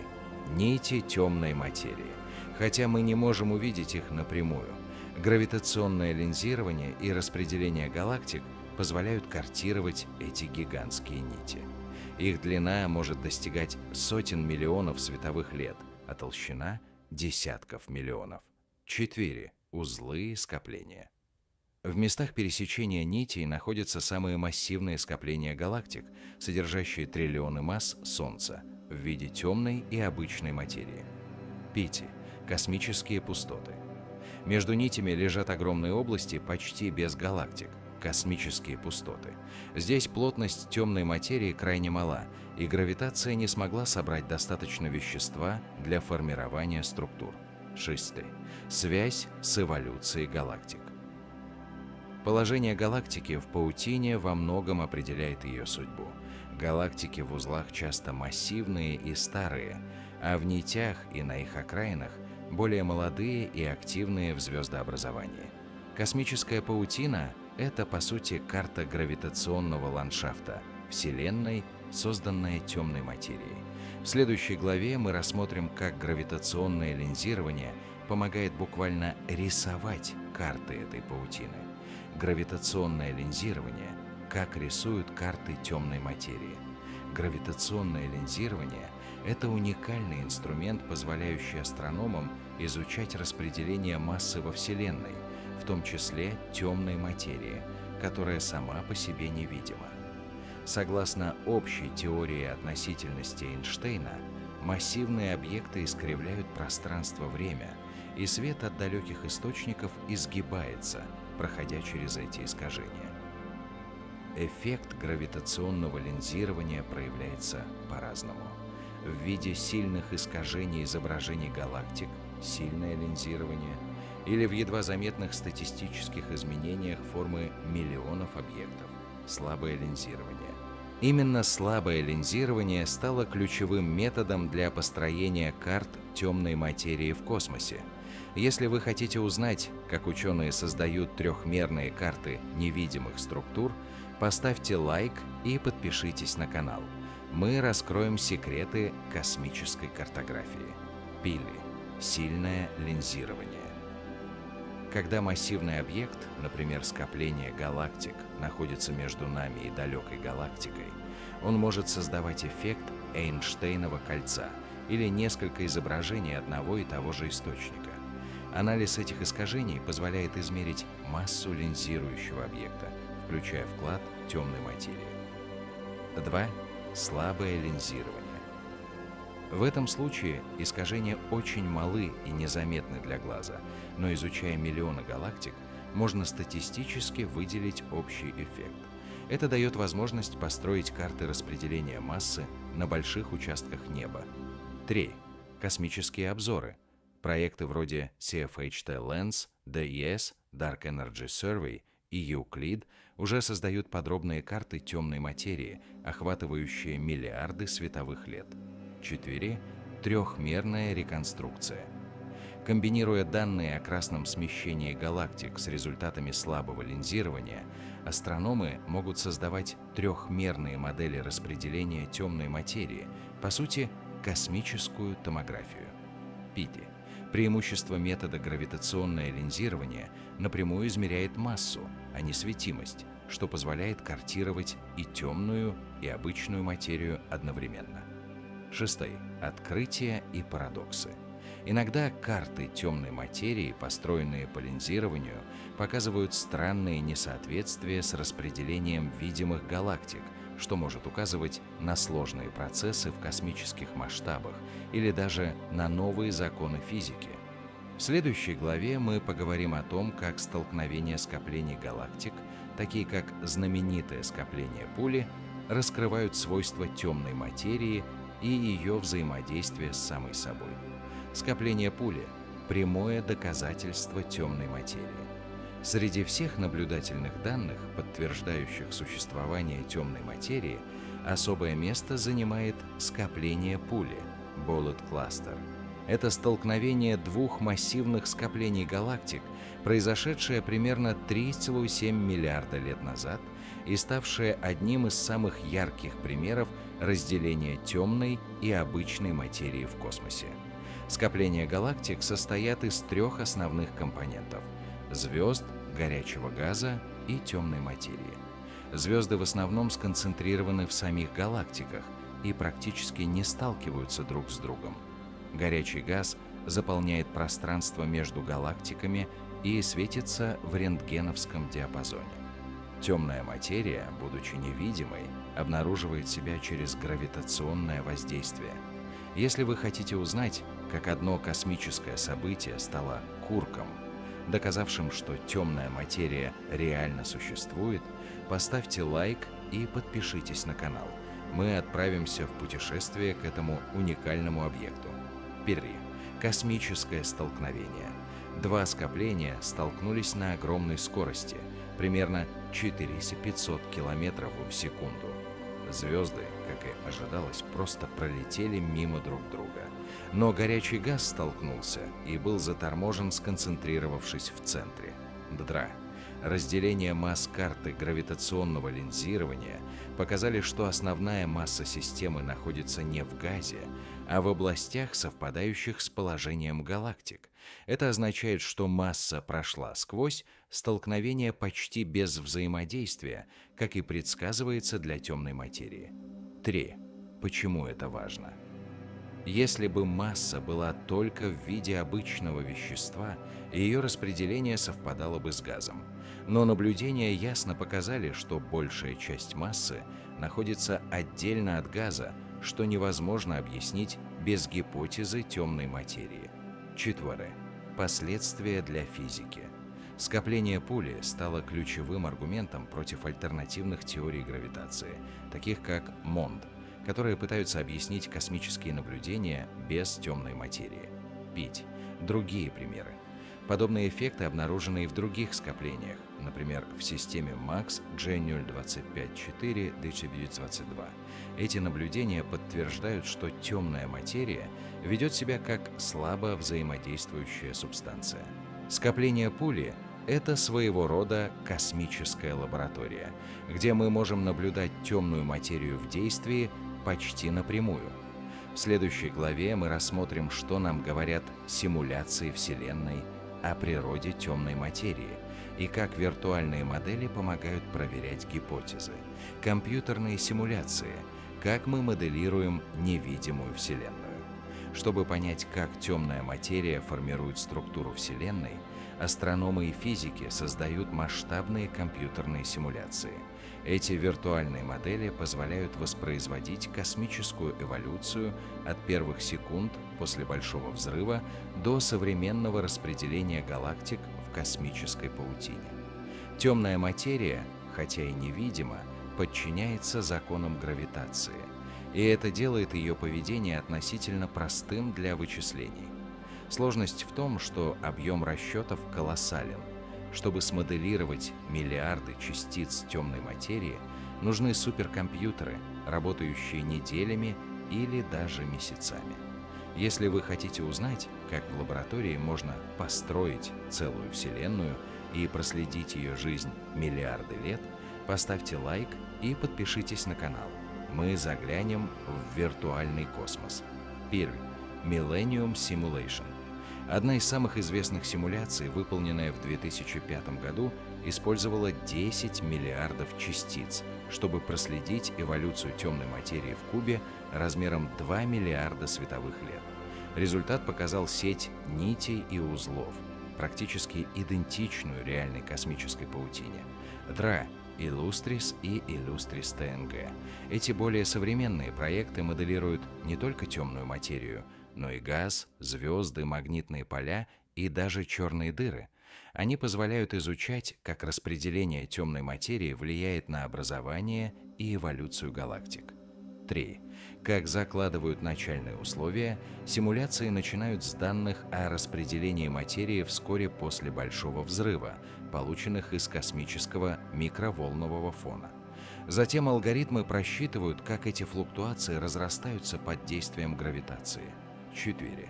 Проверка гипотез с помощью симуляции можно тестировать разные модели темной материи – холодную, теплую или самовзаимодействующую, и сравнивать полученные структуры с наблюдениями. 5. Ограничения.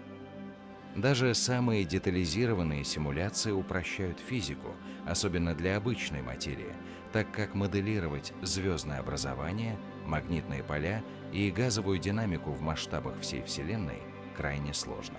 6. Будущее моделирование. Проекты вроде Euclid и LSST будут поставлять астрономам огромные объемы данных, которые можно будет напрямую сравнивать с симуляциями, уточняя наше представление о природе темной материи.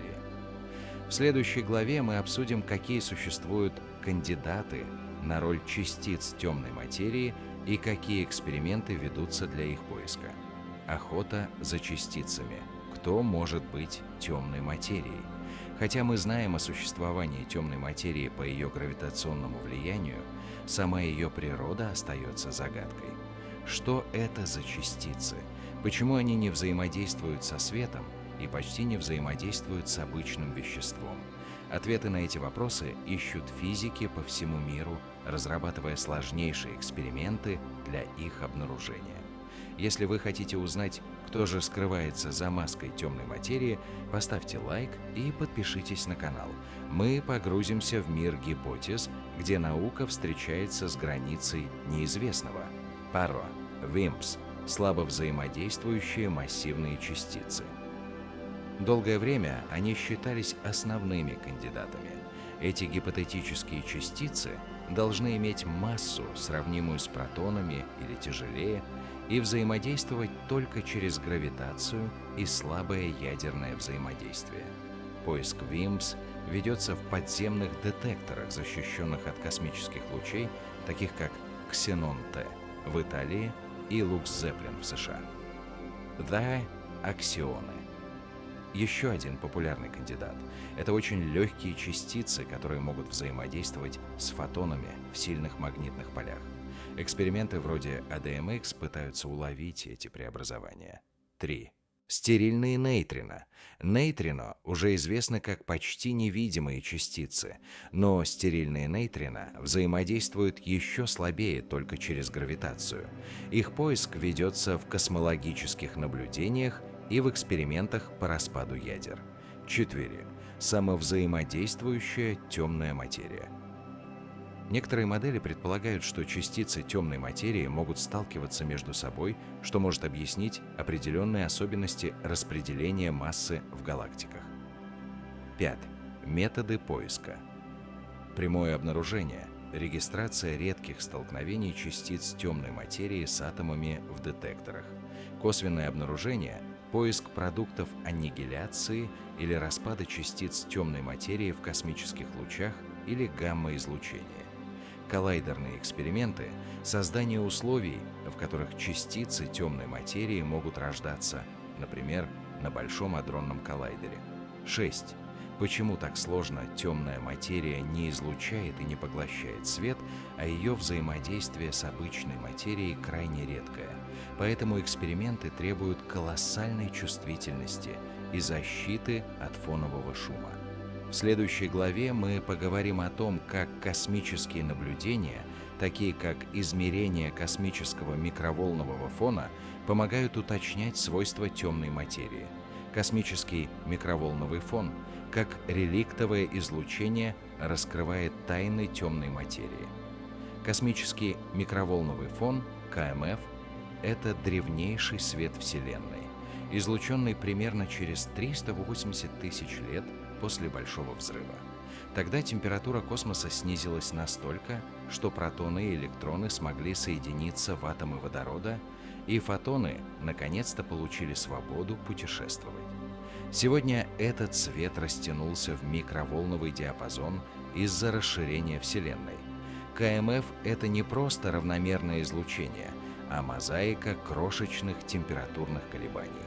Эти флуктуации несут информацию о распределении материи в ранней Вселенной, включая темную материю. Если вы хотите узнать, как древний свет помогает ученым изучать невидимую субстанцию, поставьте лайк и подпишитесь на канал. Мы заглянем в самый древний космический снимок. Первый — роль темной материи в формировании флуктуаций. В ранней Вселенной обычная материя была связана с излучением, образуя плотную плазму. Темная материя, не взаимодействующая со светом, уже тогда начала собираться в гравитационные ямы. Эти ямы стали центрами, куда после рекомбинации стекался газ, образуя первые звезды и галактики. Спектр угловой мощности, анализ распределения флуктуаций КМФ по углам на небе, дает точные значения долей темной и обычной материи.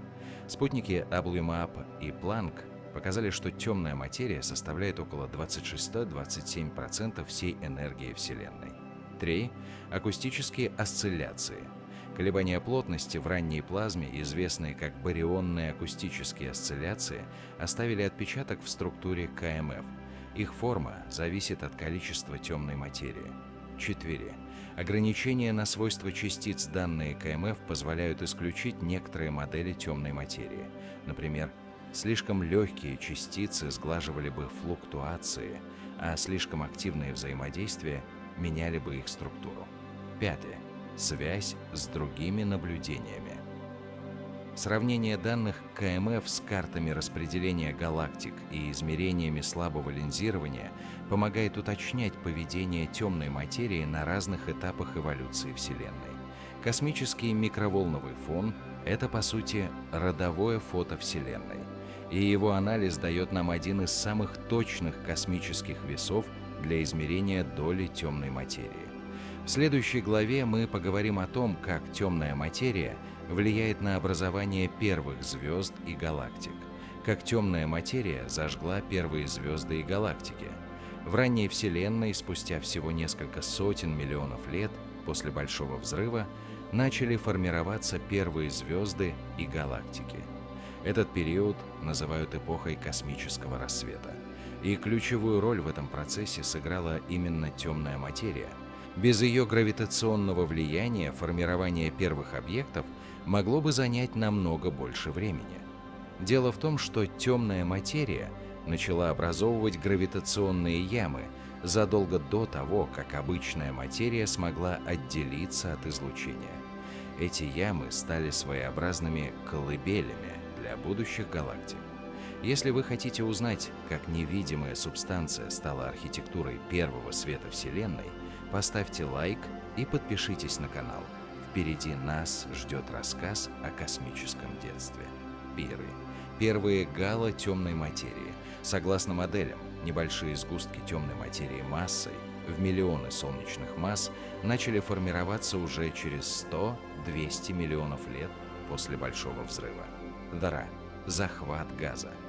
Гравитация этих сгустков притягивала водород и гелий, основной газ ранней Вселенной. Газ сжимался, нагревался и, достигнув критической плотности, начинал образовывать первые звезды. Первые звезды — популяция Трети. Это были гиганты, в десятки и сотни раз массивнее Солнца, жившие всего несколько миллионов лет. Они создавали первые тяжелые элементы и взрывались как сверхновые, обогащая межзвездную среду. 4. Первые галактики. Когда слияния гало-темной материи становились масштабнее, в них формировались целые системы звезд – протогалактики. Они были компактными и активно образовывали новые звезды. 5. Эпоха реионизации. Свет первых звезд и галактик начал ионизировать окружающий газ, делая Вселенную прозрачной для ультрафиолетового излучения. Этот процесс длился сотни миллионов лет и завершился примерно 1 миллиард лет после Большого взрыва. 6. Почему без темной материи все было бы иначе? Если бы гравитационные ямы формировались только из обычной материи, рост плотностных флуктуаций был бы слишком медленным. и первые звезды зажглись бы значительно позже. В следующей главе мы рассмотрим, как темная материя продолжает влиять на эволюцию галактик вплоть до наших дней. Темная материя и судьба галактик в современном космосе. Сегодня, спустя более 13 миллиардов лет после Большого взрыва, темная материя продолжает играть ключевую роль в жизни галактик. Она не только определила, где и как они сформировались, но и продолжает влиять на их динамику, рост и даже на то, как они взаимодействуют друг с другом.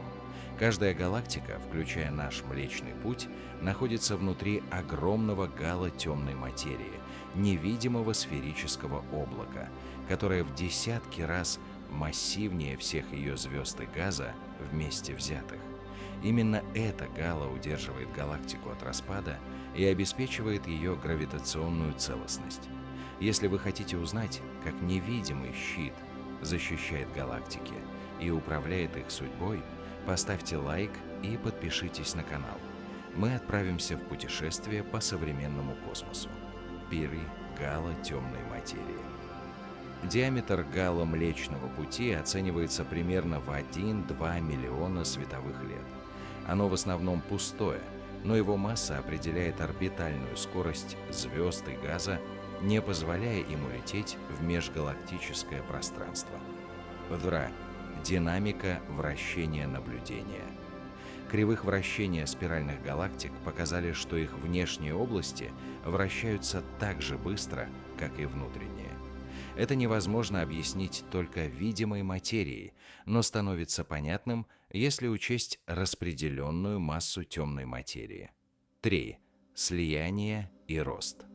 Когда галактики сталкиваются, их гало темной материи сливаются первыми, притягивая к себе остальное вещество.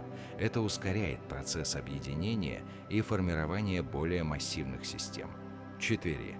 Защита от потери звезд. Взаимодействие с другими галактиками и сила приливов могли бы легко разорвать звездные диски, но гравитация гала помогает удерживать их структуру. 5. Влияние на звездообразование. Масса и плотность гала могут определять, сколько газа галактика сможет сохранить и переработать в новые звезды. В массивных гало газ задерживается дольше, что обеспечивает длительное звездообразование. 6. Связь с будущим галактик. Когда Млечный Путь и Андромеда сольются через 4 миллиарда лет, именно их гало темной материи начнут взаимодействовать и определят, как будет выглядеть новая эллиптическая галактика. В следующей главе мы поговорим о том, какую роль темная материя играет в гигантских скоплениях галактик, крупнейших гравитационно связанных структурах во Вселенной. Темная материя в скоплениях галактик – гигантах Вселенной. Скопления галактик – это крупнейшие гравитационно связанные структуры во Вселенной, содержащие сотни или даже тысячи галактик, огромное количество горячего газа и колоссальные запасы темной материи. Их масса может достигать квадриллиона масс Солнца, и примерно 80-85% этой массы приходится именно на темную материю. Эти гигантские структуры формировались миллиарды лет под влиянием гравитации темной материи, которая с самого начала собирала обычное вещество в гигантские гравитационные ямы. Именно в этих ямах и возникали первые протоскопления, которые со временем сливались в настоящих космических титанов. Если вы хотите узнать, как невидимая субстанция управляет целыми космическими мегаполисами, поставьте лайк и подпишитесь на канал. Мы заглянем в сердце скоплений. Пиры. Структура скоплений скопления состоят из 3 компонентов. Галактики – примерно 5% массы. Горячий газ – около 10-15%. Он излучает рентгеновское излучение. Темная материя – подавляющее большинство массы, невидимая, но определяющая все. Да. Гравитационное линзирование скопления часто используется как мощные гравитационные линзы, увеличивая и искажая изображение далеких галактик. Этот эффект позволяет строить карты распределения темной материи внутри скоплений. 3. Динамика галактик. Измеряя скорости движения галактик внутри скопления, ученые обнаруживают, что без дополнительной массы, невидимой для телескопов, они бы давно разлетелись. 4. Горячий газ и гравитация. Температура газа в скоплениях достигает десятков миллионов градусов. Удержать такой разогретый газ может только мощное гравитационное поле, создаваемое темной материей. 5. Столкновение скоплений. Подобно скоплению пули, многие скопления переживают слияние, при которых темная материя и обычное вещество разделяются, позволяя ученым изучать свойства невидимой массы.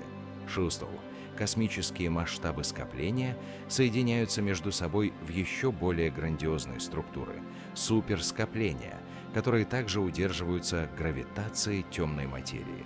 В следующей главе мы поговорим о том, как распределение темной материи в масштабах всей Вселенной образует так называемую космическую паутину. Космическая паутина – невидимая сеть темной материи. Если бы мы могли увидеть Вселенную не глазами, а гравитационными сенсорами, перед нами предстала бы гигантская трехмерная сеть, тянущаяся на миллиарды световых лет.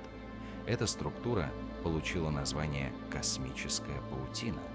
Она состоит из нитей темной материи, в узлах которых собираются галактики и их скопления, а между нитями лежат огромные пустоты – космические пустоши.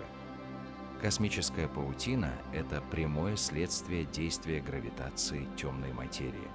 Сразу после Большого взрыва во Вселенной были микроскопические флуктуации плотности. Со временем, под действием гравитации, темная материя начала собираться в протяженные нити, притягивая к себе и обычное вещество. Если вы хотите узнать, как невидимая архитектура Вселенной определяет расположение всех галактик, поставьте лайк и подпишитесь на канал. Мы отправляемся в глубины этой сети. Первый. Как формируется паутина? Модели показывают, что рост структуры начинается с малых уплотнений, которые со временем вытягиваются в протяженные нити. В их пересечениях формируются узлы, будущие скопления галактик. Вторая. Роль темной материи. Она действует как каркас, на который оседает обычное вещество, формируя видимые галактики и звезды. Без темной материи структура Вселенной была бы гораздо более хаотичной и разрозненной. Третье. Наблюдение. Хотя мы не можем увидеть саму темную материю, мы можем проследить ее распределение через эффект слабого гравитационного линзирования и по расположению галактик в больших обзорах неба. 4. Пустоты. Между нитями паутины находятся пустоты диаметром в сотни миллионов световых лет, почти лишенные галактик. Эти регионы содержат лишь разряженные остатки материи. 5. Сравнение с симуляциями компьютерной модели вроде Millennium Simulation удивительно точно воспроизводит наблюдаемую космическую паутину, что еще раз подтверждает роль темной материи. 6. Динамика паутина не статична, нити продолжают утолщаться, а пустоты расширяться, отражая продолжающееся перераспределение массы в космосе. В следующей главе мы поговорим о том, может ли темная материя быть нестабильной и распадаться с течением времени, меняя облик Вселенной. Может ли темная материя распадаться? Гипотеза нестабильной Вселенной. Обычно темную материю считают стабильной, то есть такой, которая существует с первых мгновений после Большого взрыва и не изменяется со временем. Однако в последние годы появились гипотезы, что она может быть нестабильной и постепенно распадаться на более легкие частицы.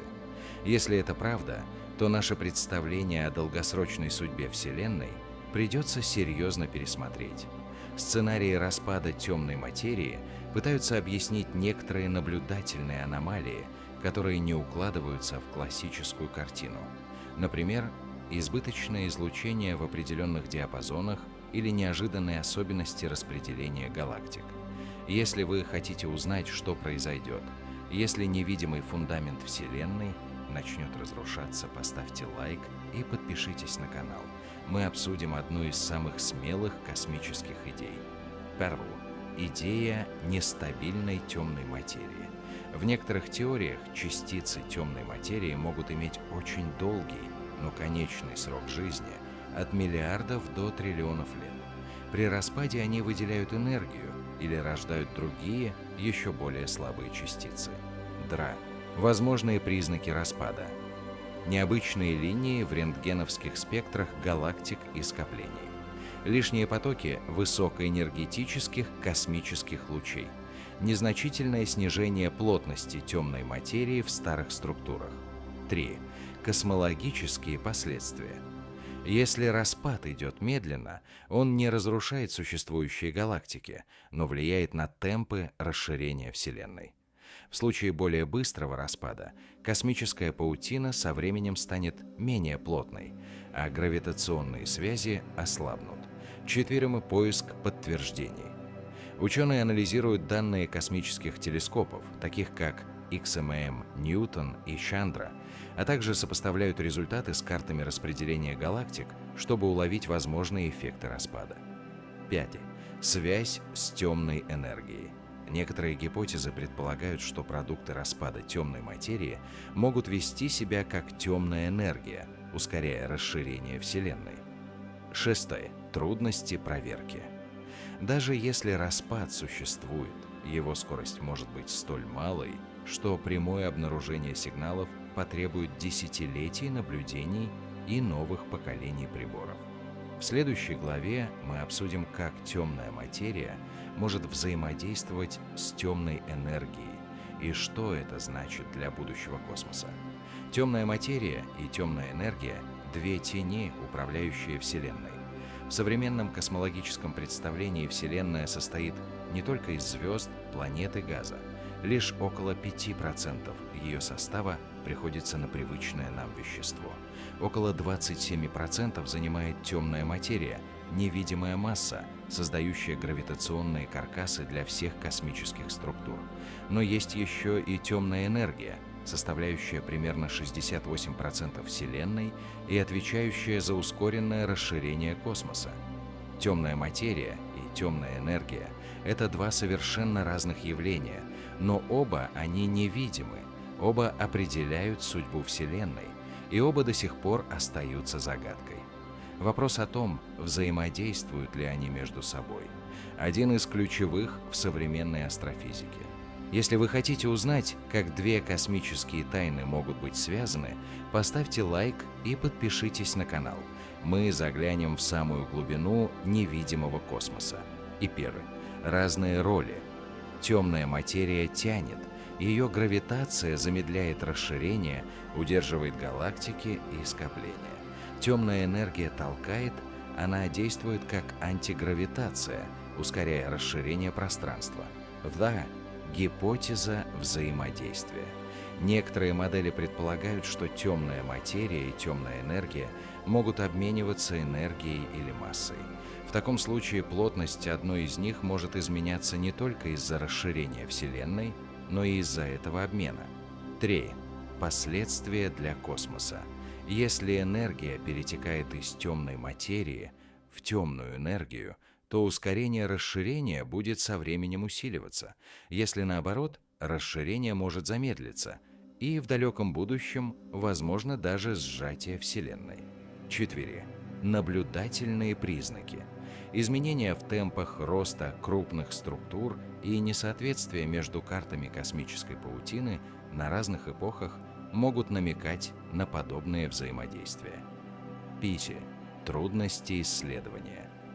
Темная материя и темная энергия проявляют себя только через гравитацию, что делает их совместное изучение чрезвычайно сложным.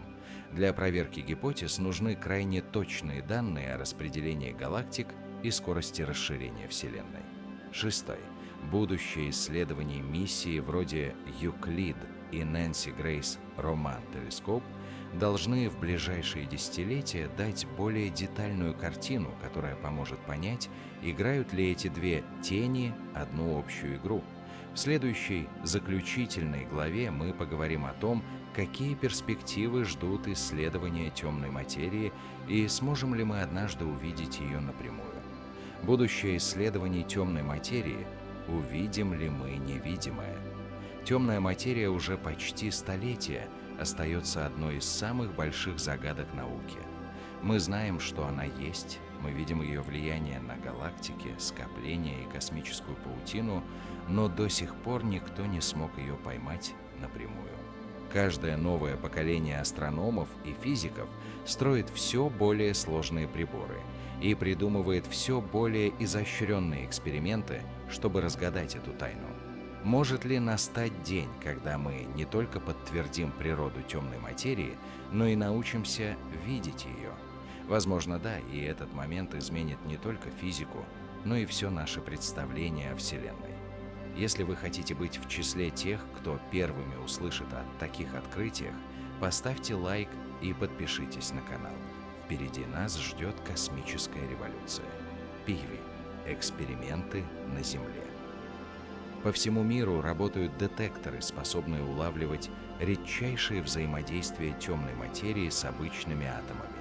Они расположены глубоко под Землей, чтобы отсеять фон от космических лучей. Примеры: Люкс Зеплин в США и Ксенон-Т в Италии. Да. Поиск в космосе. Орбитальные обсерватории вроде Ферми и будущие рентгеновские телескопы будут искать сигнатуры распада или аннигиляции частиц темной материи. 3. Космологические миссии. Юклид, Вера Рубин Observatory и Нэнси Грейс Роман Телескоп создадут трехмерные карты миллиардов галактик, чтобы проследить распределение темной материи во времени. 4. Новые гипотезы. Ученые рассматривают даже самые смелые идеи, от ультралегких частиц, создающих волновые эффекты, до экзотических макроскопических объектов, вроде примордиальных черных дыр. 5. Возможный прорыв. Если природа темной материи будет раскрыта, это может открыть доступ к физике за пределами стандартной модели, возможно, к пониманию первых мгновений после Большого взрыва. 6. Философский аспект. Даже если мы никогда не увидим темную материю напрямую, ее существование уже изменило наш взгляд на Вселенную. Мы живем в мире, где привычное вещество — лишь малая часть огромного таинственного целого.